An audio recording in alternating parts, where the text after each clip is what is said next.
In the previous video, we saw how we can create models in ZBRUSH using polygonal modeling, and you can create with these techniques hard-edged polygons or hard-edged models like bookshelf or anything that it's not organic. It's like with the straight edges, and you can also create with the same technique. So starting from something that is hard-edged, you can create also organic shapes by smoothing and changing subdivisions. You can also assign different materials here. If you want to create more technical drawings, you can use the sketch materials here. So you just can apply different materials and test them. But we're going to work with materials and also textures later. So this is just, again, the modeling part that we are going through right now. So these lessons are all dedicated to the modeling tools that we have in ZBRUSH.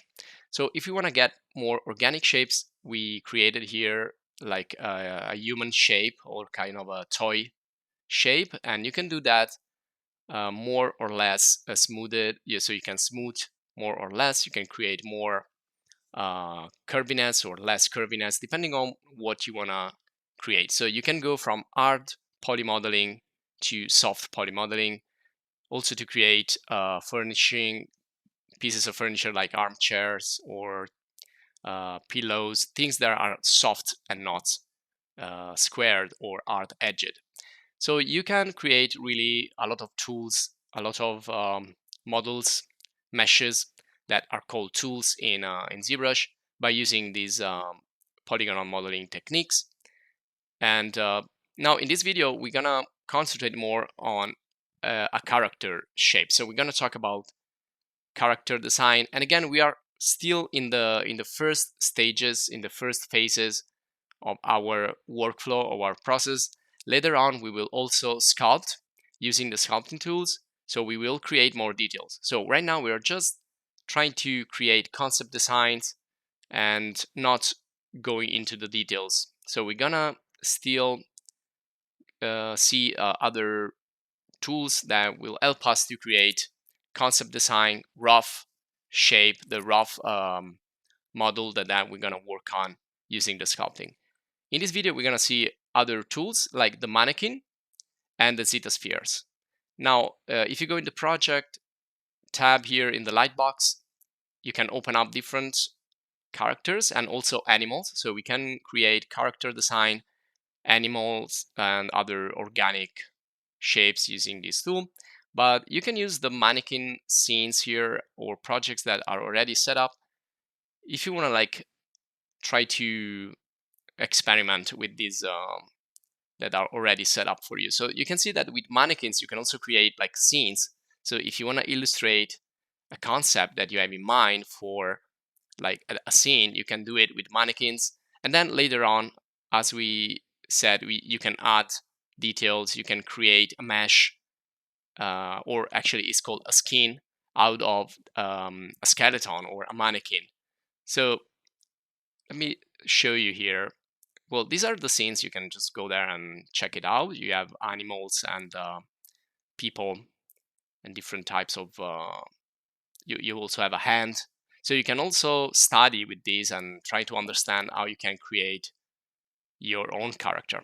Now, if we open up this other template here, this is kind of a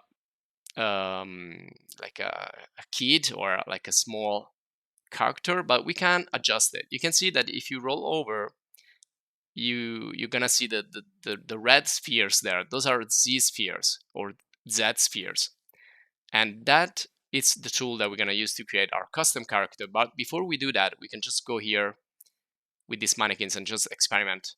Now, mannequins can be used to create poses, so you can pose your character, and you can do that also with Z spheres, or you can set up like a natural pose like this, so that you can create like a standard pose, and then you can animate that using rigging and using also other software. So depending on what you want to do, you can just work here in a symmetrical way using the X for symmetry, the X key.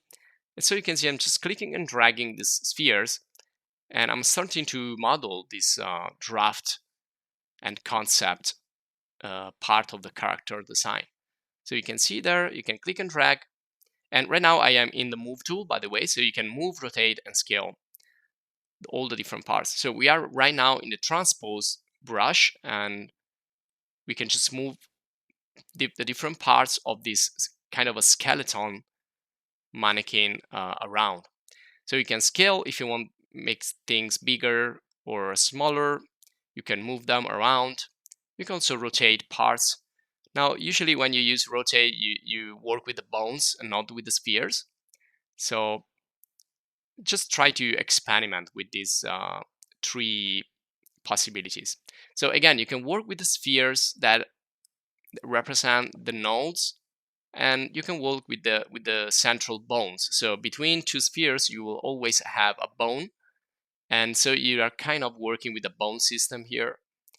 That again, it can be used in other software to animate as well. So you can see here, I'm working with the spheres, trying to scale and try to come up with a different design. So I can start with a mannequin and then create from here my own design.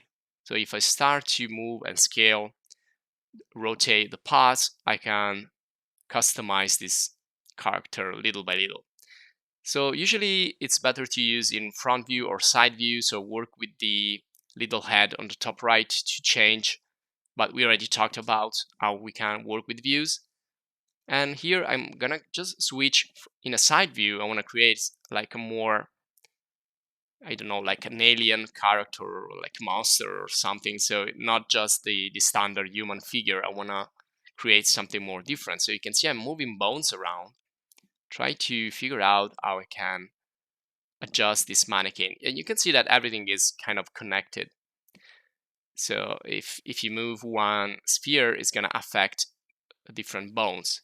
Now, depending, and you can see here, I've just moved forward a little bit with the video to see where you can go. And if you spend a little bit of time here, you can create some really customized figure or shape. So also, we're going to work with Z-spheres, but we can also turn this into a mesh by using the adaptive skin, which is a feature that I'm going to show you with the customized character. So we can use mannequins, or we can create our own customized figure starting from scratch, starting from zero, starting from a single Z-sphere. So I'm going to just create a new document here. I'm going to go into draw mode and then press Ctrl N to start all over. So I'm going to switch to a new document. So you can press T, or you can click on edit and switch. And then we're gonna go in the tool, click there when we get all the 3D meshes and 2.5D brushes, and look for the Z sphere or Z sphere.